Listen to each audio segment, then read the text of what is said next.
ઉપલેટા તાલુકાના ભાયાવદરમાં નેત્રમણી નેત્ર નિદાન કેમ્પનું આયોજન કરાયું છે। ભાયાવદરના પટેલ સમાજમાં સ્વરી લાવંતીબેન રમણીકભાઈ સતવારા સેવાભાવી પરિવારના સૌજન્ય અને રોટરી ક્લબ અને શિવાનંદ મિશન વિનગર અને જિલ્લા અંધત્વ નિયંત્રણ સોસાયટી રાજકોટના સહયોગથી વિનામૂલ્યે નેત્રમણી અને નેત્ર નિદાન કેમ્પનું આયોજન કરવામાં આવ્યું છે। આ કેમ્પમાં અંદાજે 150 થી વધારે લોકોએ કેમ્પનો લાભ લીધો હતો। આ કેમ્પમાં આંખો, મોતિયા, પછામર જેવા અન્ય રોગોની પણ વિનામૂલ્યે સારવાર કરવામાં આવી હતી। રોશની ચશ્મા ઘર દ્વારા કોમ્પ્યુટરમાં ફ્રીમાં નંબર કાઢી આપવામાં આવ્યા હતા। 10-12 દર્દીઓને વિનગર હોસ્પિટલમાં મોતિયાના ઓપરેશન માટે લઈ જવામાં આવ્યા હતા। કેમ્પને સફળ બનાવવા રોટરી ક્લબના પ્રમુખ રમેશભાઈ મોડિયા, રજનીકાંતભાઈ મહેતા, દિનેશભાઈ માકડિયા, કાંતિભાઈ ચાવિયા, શૈલેષભાઈ દલસાણિયા, સેવાભાવી સતવારા પરિવારના રમણીકભાઈ સતવારા, હરેશભાઈ સતવારા વગેરે જેમત ઉઠાવી હતી। જે ગુજરાતી સાથે અર્શી આહિર, ઉપલેટા।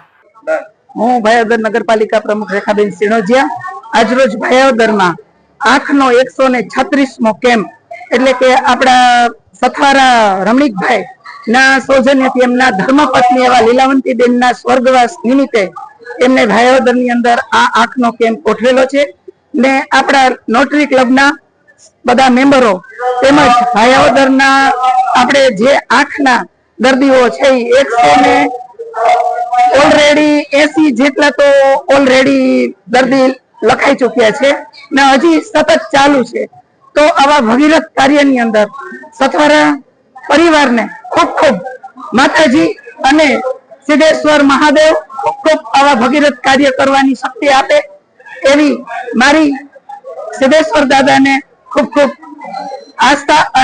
આજરોજ રોટરી કોમ્યુનિટી કોર્સ આયોજિત નેત્ર નિદાન અને નેત્રમણી આરોપણ કેમ્પમાં વિનગરથી પધારેલા ડોક્ટર ગુલાની સાહેબ અને આ કેમ્પના દાતાશ્રી ભાઈશ્રી લીલાવંતીબેન રમણીકભાઈ સથવારા એટલે કે પરમાર પરિવાર એમના સાથ અને સહકારથી આ કેમ્પ કરવામાં આવ્યો છે અને રોટરી દ્વારા નેત્ર નિદાન, શ્વાસ કેન્દ્ર, ઉકાળા કેન્દ્ર જેવી અનેક પ્રવૃત્તિઓ થાય છે।